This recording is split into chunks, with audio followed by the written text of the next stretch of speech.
Hello student, last video में हमने संधि टॉपिक शुरू किया था। आज हम आगे रीड करेंगे। हमारा नेक्स्ट पार्ट जो है व्यंजन संधि। व्यंजन के आगे स्वर या व्यंजन आने से व्यंजन में जो परिवर्तन होता है उसे व्यंजन संधि कहते हैं। जैसे जगत प्लस ईश जगदीश, परि प्लस छेद परिच्छेद। देखो इसमें त प्लस ई व्यंजन बना, ज बन गया ना व्यंजन प्लस स्वर। ये त व्यंजन हो गया, ई स्वर हो गया। ई प्लस छ, ई क्या है स्वर और व्यंजन। मतलब व्यंजन संधि में क्या होता है, एक स्वर होता है एक व्यंजन होता है। व्यंजन संधि के नियम। वर्ग के पहले वर्ण का उसी वर्ग के तीसरे वर्ण में परिवर्तन। प्रत्येक वर्ग के प्रथम वर्ण के बाद यदि कोई स्वर या वर्ग का तीसरा या चौथा व्यंजन या यर लव ह में से कोई व्यंजन आए तो प्रथम वर्ण के स्थान पर तृतीय या तीसरा वर्ण हो जाता है। अर्थात क का ग, च का ज, ट का ड, त का द, प का ब हो जाता है। अब ये देखो क का ग, दिक् प्लस अंबर दिगंबर, वाग प्लस ईश वागीश। इसी तरह ये च वाला हो गया। अच प्लस अन अजंत, षट प्लस दर्शन षट दर्शन। ये हो गया त का। जगत प्लस आनंद जगनानंद, जगत प्लस ईश जगदीश। प का ब, अब प्लस ज अब्ज। वर्ग के पहले वर्ण का पांचवें वर्ण में परिवर्तन। यदि वर्ग के प्रथम वर्ण क च ट त प के बाद म या न हो तो प्रथम वर्ण पंचम वर्ण में बदल जाता है। अर्थात क का अंग, च का इय, ट का अण, त का न, प का म बन जाता है। जैसे देखो वाक प्लस में वांग्मय, षट प्लस मास क्षण मास। और त के संबंध में नियम होता है, जब त के बाद च अथवा छ हो तो त का च हो जाता है। जैसे उत प्लस चारण उच्चारण। इसी तरह त के बाद ज अथवा झ हो तो त का ज बन जाता है। सत प्लस जन सज्जन।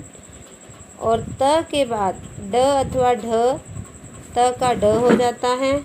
उत प्लस डयन उड्डयन। ट हो तो त का ट। तत् प्लस टीका तत्टीका। त के बाद ड अथवा ढ तो त का ढ हो जाता है। उत प्लस डयन उड्डयन।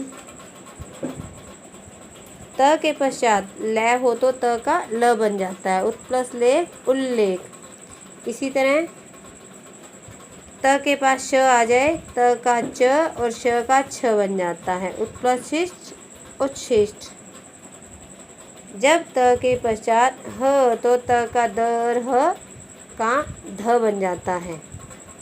उत प्लस हार उद्धार। म के संबंध में नियम है, म के पश्चात क ग च त द भ म भ आए तो म के स्थान पर उसी वर्ग का पांचवा वर्ण आ जाता है। सम प्लस कल्प संकल्प। इसी तरह सम प्लस चय संचय, सम प्लस पूर्ण संपूर्ण। म के बाद यदि यर लव श श सह आए तो म का सदैव अनुस्वार ही होता है। जैसे म प्लस य समयोग संयोग, सम प्लस रक्षक संरक्षक अनुस्वार आ जाता है। म के पश्चात म आ जाए तो सदैव द्वित व्यंजन हो जाता है। सम प्लस मुख सम्मुख, सम प्लस मिश्रण सम्मिश्रण। छ के संबंध में जब स्वर के बाद छ वर्ण आ जाए तो छ आधा च और छ बन जाता है। आ प्लस छादन आच्छादन, अनु प्लस छेद अनुच्छेद। स का श हो जाना, जब स से पूर्व अ आ के अलावा कोई अन्य स्वर हो तो स का श हो जाता है। जैसे विष जमा सम विषम, सु प्लस उक्ति सुषुप्ति। र के संबंध में ह्रस्व स्वर अ ई उ री के बाद आने वाले र के आगे अगर र हो तो ह्रस्व स्वर दीर्घ हो जाता है और र का लोप हो जाता है, गायब हो जाता है। निर प्लस रज नीरज, निर प्लस रोग निरोग, न का अण हो जाना। यदि री र श के बाद न हो तो उसका अणय हो जाता है, जैसे परि प्लस नाम परिणाम। अगला हमारा इसका पार्ट है विसर्ग संधि। स्वर संधि की थी, अब हमने व्यंजन की थी। मेन स्वर संधि में क्या होता है? स्वरों का मेल होता है। व्यंजन संधि में स्वर प्लस व्यंजन का होता है। बाकी हम जैसे जैसे पढ़ते हैं, जैसे जैसे रीड करते हैं, प्रैक्टिस करते हैं, उसी तरह हमें समझ आ जाता है। अगला हमारा है विसर्ग संधि। विसर्ग के बाद स्वर या व्यंजन आ जाने पर विसर्ग में जो परिवर्तन होता है उसे विसर्ग संधि कहते हैं। इसमें क्या होता है? विसर्ग हमेशा ही आता है। विसर्ग को ओ, विसर्ग से पहले यदि ए हो तो उसके बाद भी ए या किसी वर्ग के तीसरे चौथे पांचवें वर्ण तथा यर ल व श में से कोई वर्ण आ जाए तो विसर्ग का ओ बन जाता है। ये देखो, जैसे है यश प्लस अभिलाषी यशोभिलाषी, अधः प्लस गति अधोगति।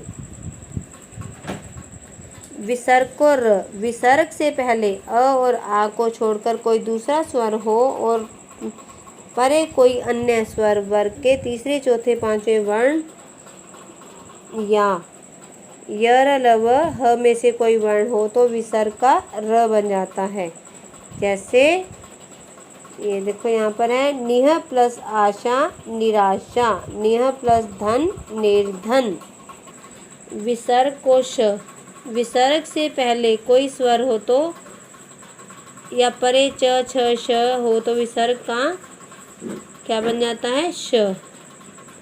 दुह प्लस चरित्र दुश्चरित्र। आगे देखोगे आप, विसर्ग को श, विसर्ग से पहले क्या है? ई या ऊ हो तो परे कै ख ठै ठै ऊ प फ में कोई आ जाए तो विसर्ग का श बन जाता है। निह प्लस कलंक निष्कलंक। विसर्ग से परे यदि त या स हो तो विसर्ग का स हो जाता है। निह प्लस ते निस्ते, नमः प्लस ते नमस्ते। यदि विसर्ग से पहले अ या ओ हो तो आ हो तो परे कोई भिन्न स्वर हो तो विसर्ग का लोप हो जाता है। अतः प्लस एव अतएव। यदि किसी विसर्ग के आगे र हो तो विसर्ग क्या हो जाता है? लुप्त हो जाता है, गायब हो जाता है, उसका पूरा स्वर दीर्घ हो जाता है। निह प्लस रोग निरोग। यदि विसर्ग से पूर्व अ हो तो बाद में क या प हो जाता है, विसर्ग में कोई परिवर्तन नहीं होता। जैसे प्रातः प्लस काल प्रातः काल। ये हिंदी की संधियाँ हैं, इसको आप रीड कर लोगे। ये हमारा लेसन कंप्लीट हो गया। फिर से एक बार देख लेते हैं। संधि का अर्थ है मेल। संधि दो ध्वनियों के बीच होती है। संधि के तीन भेद हैं: स्वर संधि, व्यंजन संधि, विसर्ग संधि। संधि के स्वर संधि के 5 भेद हैं: दीर्घ संधि, गुण संधि, वृद्धि संधि, यण संधि और अयादि संधि। ये हमारा लेसन कंप्लीट हो गया है। आपने लेसन रीड करना है, प्रैक्टिस करनी है संधि की और एक्सरसाइज ट्राई करनी है।